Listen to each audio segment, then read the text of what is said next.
மகாராஷ்டிர மாநிலம் மும்பையில் மொஹரம் ஊர்வலத்தின் போது பெயின் கில்லர் மாத்திரை என கூறி விஷ மாத்திரைகளை விநியோகித்த நபரை போலீசார் கைது செய்துள்ளனர். சுமார் 15,000 பேரை கொல்ல சதி செய்ததாக குற்றவாளி வாக்குமூலம் அளித்ததன் திடுக்கிடும் பின்னணி என்ன? மும்பையில் ஒவ்வொரு வருடமும் மொஹரம் ஊர்வலம் நடைபெறுவது வழக்கம். இதில் ஆயிரக்கணக்கான இஸ்லாமியர்கள் பங்கேற்று ஊர்வலமாக செல்வார்கள். இந்த ஆண்டு நடைபெற்ற ஊர்வலத்தை ஒட்டி ஏராளமான போலீசார் பாதுகாப்பு பணியில் ஈடுபடுத்தப்பட்டிருந்தனர்.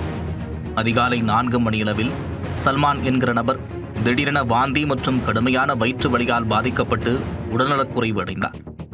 யாரோ ஒரு நபர் பெயின் கில்லர் என்று கூறி மாத்திரை ஒன்றை கொடுத்ததாகவும் அதை உட்கொண்டது முதல் தனக்கு உடல்நிலை பாதிக்கப்பட்டதாகவும் தெரிவித்திருக்கிறார். இதனையடுத்து அந்த பகுதியை தீவிரமாக கண்காணிக்க ஆரம்பித்த போலீசார் பைக்குல்லா காவல் நிலைய எல்லைக்குட்பட்ட பகுதியில் ஊர்வலத்தில் பங்கேற்றவர்களுக்கு சந்தேகத்திற்குரிய வகையில் ஒரு நபர் மாத்திரைகளை விநியோகிப்பதைக் கண்டு அவரை பிடித்தனர். அவரிடம் நடத்தப்பட்ட விசாரணையில் திடுக்கிடும் தகவல்கள் தெரியவந்தன.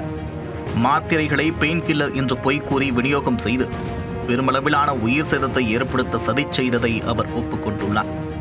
மொஹரம் ஊர்வலத்தை குறிவைத்து எலி விஷமாக பயன்படுத்தப்படும் ஜிங்க் பாஸ்பேட் நிரப்பப்பட்ட மாத்திரைகளை விநியோகித்தது விசாரணையில் தெரியவந்தது. குறைந்தது 15,000 பேரை கொல்வதே தனது நோக்கம் என்று அந்த நபர் வாக்குமூலம் அளித்தபோது போலீசார் அதிர்ச்சியில் ஆழ்ந்தனர். கைது செய்யப்பட்ட நபர் பெயிண்ட் வியாபாரம் செய்து வருகிறார். தனது தொழில் தொடர்புகளை பயன்படுத்தி 50 கிலோ ஜிங்க் பாஸ்பைடு கெமிக்கலையும் ஆன்லைன் மூலமாக 30,000 விற்று மாத்திரை உரைகளையும் வாங்கியிருக்கிறார். கடந்த 15 நாட்களாக மும்பையில் தங்கியிருந்து இந்த நச்சு மாத்திரைகளை அவர் தயாரித்திருக்கிறார். இதுவரை 14,900 விஷ மாத்திரைகள் பறிமுதல் செய்யப்பட்டுள்ளன. எஞ்சிய மாத்திரைகள் மற்றும் ரசாயனங்கள் குறித்து தொடர்ந்து விசாரணை நடத்தப்பட்டு வருகிறது. காவல்துறையின் துரிதமான செயல்பாட்டினால் ஏற்படவிருந்த மிகப்பெரிய அசம்பாவிதம் பேரழிவு தடுத்து நிறுத்தப்பட்டுள்ளது.